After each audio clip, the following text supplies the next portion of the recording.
I was sitting here thinking in the shop, I can't be everything as much as I want to.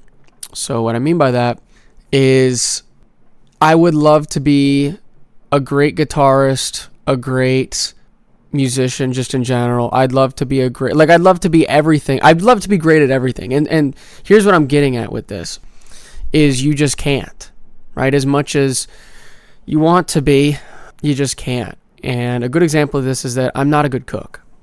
I've tried before. I'm a terrible cook, dude. I'm a good baker, right? I think that's because the instructions are a little bit more thorough, but when it comes to cooking, I fuck it all up. Even the times I've tried to help my grandma cook, or my mom or whatever, or whoever is there when I'm there around them, I'm just terrible at it, man. I would rather wash the dishes than cook, and most people would rather that be the exact opposite. But I don't want to get in the way. I don't want to fuck up the dish, and I think that's a lot of it, because when I was younger, right, if I would fuck something up, right, I am forced to bear the full weight of it. And that's the same thing goes with cooking. Like the few times I really have made something and it's been fucked up, now you're forced to eat it, dude. So not only are you in your own head being like, this thing's fucked up, I am the one who fucked this up. Now you're forced to just take it tenfold and eat it. Now, first glance you'd be like, just throw it out. But me, I'm like, I don't really want to waste it, right?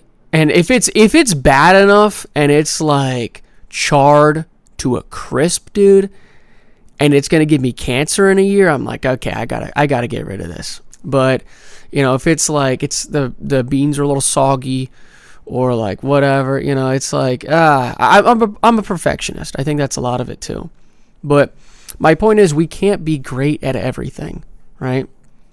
We can't be, and it sucks because you want to. Right? Everybody wants to be great at everything, but you're forced to look at yourself and be like, I am not.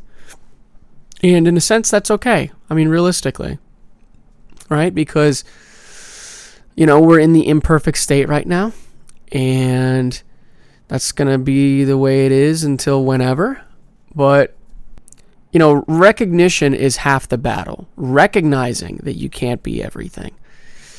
Because if you live your whole life, I look at narcissists, right?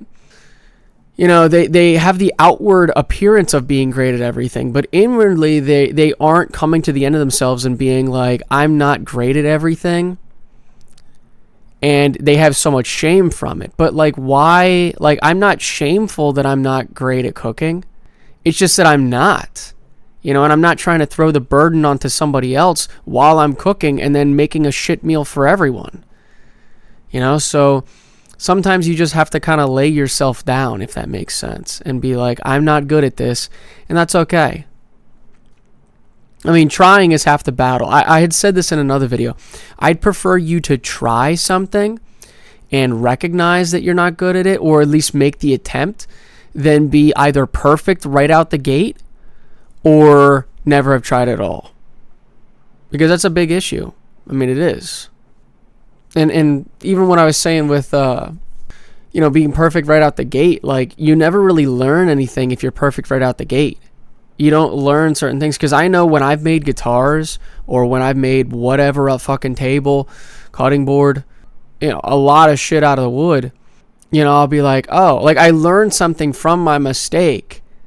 Instead of it being a perfect job, I'd be like, oh, so that's why, because what I do is I do freehand routering, right? I'll take the router and I'll draw a line and I'll fucking follow the line with the router. Now, granted, it's not the greatest job. I do a lot of sanding to get it pretty smooth.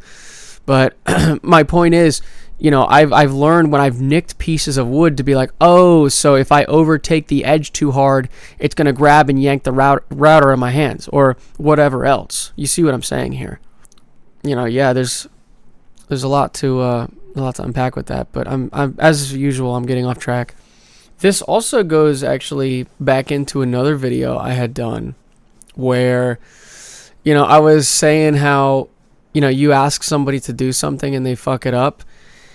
And that's true, right? I mean, that's true. And I said it in the video too. A lot of that's my fault just because I'm not the greatest explainer you've ever heard, but it's fine to recognize that there are people that are better than you at things, right? Like I said about cooking, like I have a friend who's a really good cook. I mean, like really fucking good, like A-class chef, could easily work in a kitchen. And he says he doesn't want to, and I honestly can't blame him because it's really a high-stress job. But, I mean, he's like actually one of the best cooks like I've seen, like genuinely. And, I'm not comparing myself to him. Like that's the one thing is like comparison is the thief to joy, or a thief of joy. We're like two entirely different people, right? And we have different attributes that make us us. So why would I compare myself? See what I'm saying? Because I think that's a lot of what comes from somebody wanting to be perfect at everything, is that they want to be better than a lot of people. I know for me personally, I want to be great at everything just because, then I'd be able to do it and I wouldn't have to ask people, because I really do hate asking people. I just don't want to be a burden on them. But also, it would be nice to be perfect at everything, but we can't be. So, yeah.